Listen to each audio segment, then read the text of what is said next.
नमस्कार दोस्तों, मैं आपके साथ तो रहमान सैफी पहुंचा हूं नीरज बागड़ी के पास। और नीरज बागड़ी का परिचय आपको भली भांति पता है कि ओएमसीडी स्वच्छता कर्मचारी यूनियन के दिल्ली प्रदेश के अध्यक्ष हैं।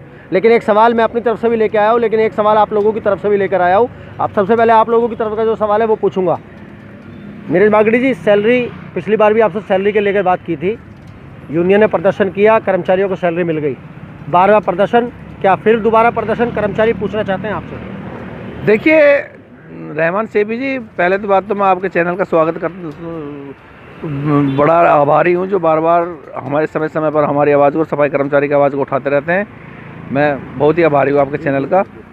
दूसरी बात ये देखो, ये हमको सैलरी प्रदर्शन करने पर या काम बंद हड़ताल करने पर दे रहे, जैसे कि आप जानते हो अच्छी तरह से, आपने पिछली बार भी देखा था।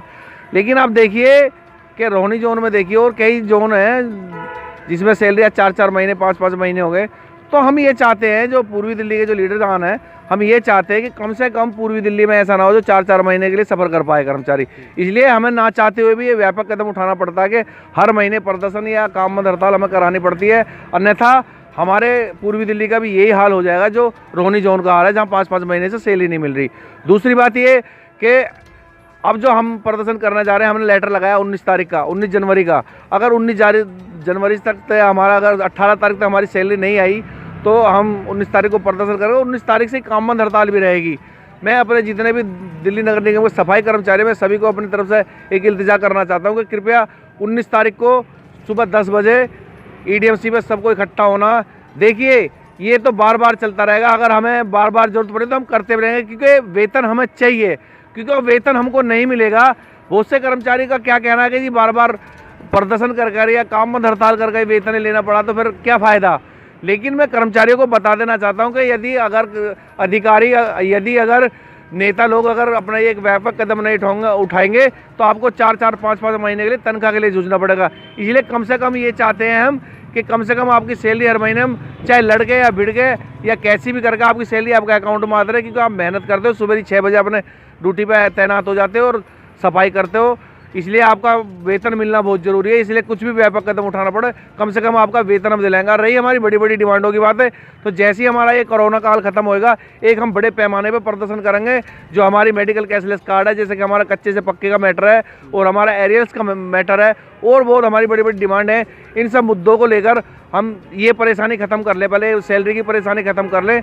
क्योंकि दिल्ली सरकार ने और बीजेपी के बीच में जो मसला चल रहा है, ये तो वो मसला है कि भैंसों की लड़ाई में झुंडों का नुकसान हो रहा है। लेकिन पैसे की निगम के पास कोई कमी नहीं है, बड़ी बड़ी बिल्डिंगें बन रही हैं, बड़े बड़े पार्क बन रहे हैं, बड़े बड़े शौचालय बन रहे हैं, पैसे की कोई कमी नहीं है। अन्यथा सिर्फ एक ही बात है कि सफाई कर्मचारी का जहाँ मसला आता है, ये सफाई कर्मचारी को वेतन देने में परेशान होते, इधर उधर की बताते, तब हमें व्यापक होकर ये कदम उठाना पड़ता। लेकिन बड़े अफसोस की बात है, देखिए हमने 19 तारीख का लेटर लगाया, अगर वेतन नहीं मिला तो हमारा, आप देखना पिछली बार हमने 28 तारीख का लेटर लगाया था तो 28 तारीख को ही सैलरी आ गई थी, फिर वो पैसा कहाँ से आ जाता है।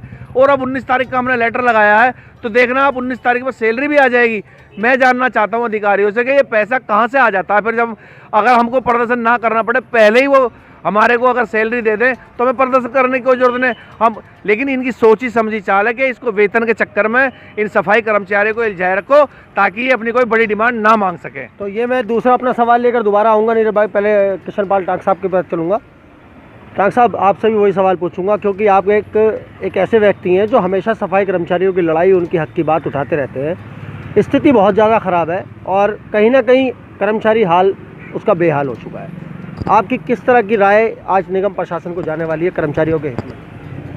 रहमान सैफी जी, मैं आपके चैनल से बताना चाहता हूं कि जो निगम में जो सरकार बैठी है, आपको ये बताना चाहता हूं कि एक सड़क को दोबारा उखाड़ रहे हैं, फिर उसे बना रहे हैं, दोबारा उखाड़ रहे हैं, फिर उसे ये बहुत बड़ा घपला हो रहा है। ये पैसा कहीं ना कहीं प्रशासन की जेब में जा रहा है और इतनी सड़कें तोड़ी जा रही है नहीं पे नहीं, और हमारे कर्मचारियों को देने के लिए पैसा नहीं है। ये बहुत बड़ा भ्रष्टाचार हो रहा है, इसमें 100% भ्रष्टाचार है। और जो केजरीवाल लड़ाई लड़ रहे हैं वो सही लड़ रहे हैं, और जो ये कह रहे हैं 13,000 करोड़, वो कह रहा है 2,500 करोड़, तो इसमें भी बहुत बड़ा गैप है। देखो 13,000 और 2,500 करोड़ में बहुत फ़र्क है। ये सारे में गबन चल रहा है, कहीं ना कहीं बहुत तकड़ी वो चल रही है। नहीं तो हमारे 10,000 करोड़ में ही हमारे कर्मचारियों की सैलरी पूरे साल भर की आ जाएगी, पूरे ऑल डिपार्टमेंट की। तो देखिए ये एक बड़ा खुलासा है कहीं ना कहीं कि कुछ एक मुश्त अमाउंट के चलते एक कर्मचारियों की पूरे साल की सैलरी, और इसमें बिल्कुल सच्चाई है बात में। एक सवाल मेरा जो नीरज बागड़ी से मुझे पूछना है, मैं टाक साहब से भी ज़रूर पूछूंगा उसके बारे में। टाक साहब, बागड़ी साहब, आप जिस तरह से एमसीडी स्वच्छता कर्मचारी यूनियन जो शादरा साउथ से जीता हुआ संगठन है, आप उसके अध्यक्ष हैं दिल्ली प्रदेश के, क्या आपकी जिम्मेदारी सिर्फ डैम्स के कर्मचारियों के लिए है, उद्यान विभाग के कर्मचारी हैं, शिक्षा विभाग के कर्मचारी हैं, इंजीनियर विभाग के कर्मचारी हैं, क्या उनके लिए कोई आपकी कोई ऐसी जिम्मेदारी, नैतिक जिम्मेदारी नहीं है? क्योंकि उद्यान विभाग के कर्मचारियों की शायद बहुत बुरी हालत आज हो रही है और इंजीनियर विभाग के कर्मचारी आज प्रदर्शन में बैठ चुके हैं दोबारा। देखिए सेपी साहब, आपने कहावत तो सुनी होगी कि जब तक बच्चा रोता नहीं है तो माँ दूध नहीं पिलाती है।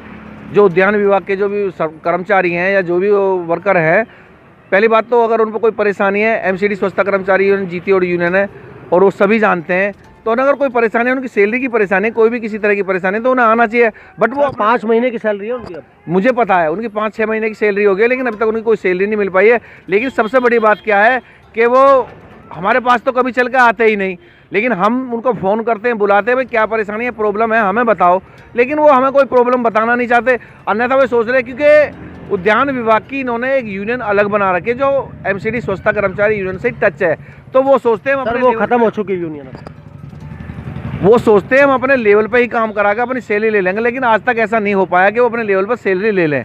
लेकिन उन्हें आरबी उटवाल जी के पास या मेरे पास आना चाहिए कि भाई हमको 4 महीने से 5 महीने से सैलरी नहीं आ रही, तो हम उनकी सैलरी को दिलाएंगे। जो भी व्यापक कदम उठाना पड़ेगा उद्यान विभाग के लिए, टीचरों के लिए, एनीथिंग, जो भी हमारा डिपार्टमेंट, जितने भी डिपार्टमेंट हमारे एमसीडी के अंदर आते हैं, अगर वो किसी चीज़ से बाधित है और परेशान है, उनको सैलरी नहीं मिल रही है, तो एमसीडी स्वच्छता कर्मचारी उनके पास चल कर आना चाहिए। हम और बड़ा पैमाने पर प्रदर्शन कर पाएंगे। देखिए, जितना अगर 6 के 6 डिपार्टमेंट हमारे साथ जुड़ेंगे, जुड़ने के बाद में यदि कोई हम आंदोलन करते हैं तो हमको ज़्यादा बेनिफिट होगा, ज़्यादा हमारे पास पब्लिक होगी, तो उसी तरह से हम अच्छी तरह से प्रदर्शन भी कर सकते हैं और काम बंद हड़ताल भी कर सकते हैं। तो कहीं ना कहीं उद्यान विभाग के कर्मचारियों के लिए मैंने ये सवाल पूछा था, और दोबारा अगली खबर पर भी मैं इस बात को ज़रूर उठाऊंगा, क्योंकि मेरे लिए तो सभी कर्मचारी बराबर हैं, चाहे वो डैम्स के, इंजीनियर विभाग के हैं, शिक्षा विभाग के हैं, या वो उद्यान विभाग के या डीबीसी हमारे कर्मचारी हैं।